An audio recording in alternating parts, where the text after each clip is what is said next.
চুঁচুড়া station সংলগ্ন দক্ষিণায়নে একটি চন্দ্রবোড়া সাপকে দেখতে পেয়ে আমার সঙ্গে স্থানীয় মানুষ যোগাযোগ করে এবং বাড়ির সংলগ্ন পাঁচিলে একটি প্রান্তে সাপটিকে তারা দেখতে পায় এবং প্রথমে দেখতে পায় একটি বিড়াল লেজে আঁচড় দিতে যায় এবং সাপটি কয়েল করে ফেলে এবং ফস ফস শব্দে স্থানীয় মানুষ বুঝতে পারে সাপের অবস্থান এবং আমায় যোগাযোগ করে এবং আমি সাপটি ধরি। সাপটি অত্যন্ত অ্যাগ্রেসিভ স্বভাবের এবং এই সাপ নেচারে এমন সুন্দর কেমোফ্লেজ করে থাকে যে এদের চোখেই পড়ে না।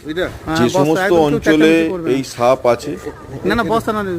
অবশ্যই সতর্ক থাকতে হবে এবং এই শীত প্রায় শেষ, বসন্তের দিক, মাঝে মধ্যে বেশ ঠান্ডা, সেই কারণে সাপ রোদ পোয়াতে বাইরে বেরিয়ে আসছে। যদি কোনো কারণে সাপ কামড়ে দেয়, সময় নষ্ট না, যে জায়গাটায় কামড়েছে সেটা ইমোবিলাইজেশন অর্থাৎ নড়াচড়া না করিয়ে যত তাড়াতাড়ি সম্ভব তাকে 4 চাকা গাড়ির অপেক্ষা না করে 2 চাকা গাড়িতে তুলে সরকারি হাসপাতালে পৌঁছতে হবে এবং যত তাড়াতাড়ি পৌঁছবে তত তাড়াতাড়ি চিকিৎসা হবে এবং তত তাড়াতাড়ি সুস্থ হয়ে মানুষ বাড়ি ফিরবে।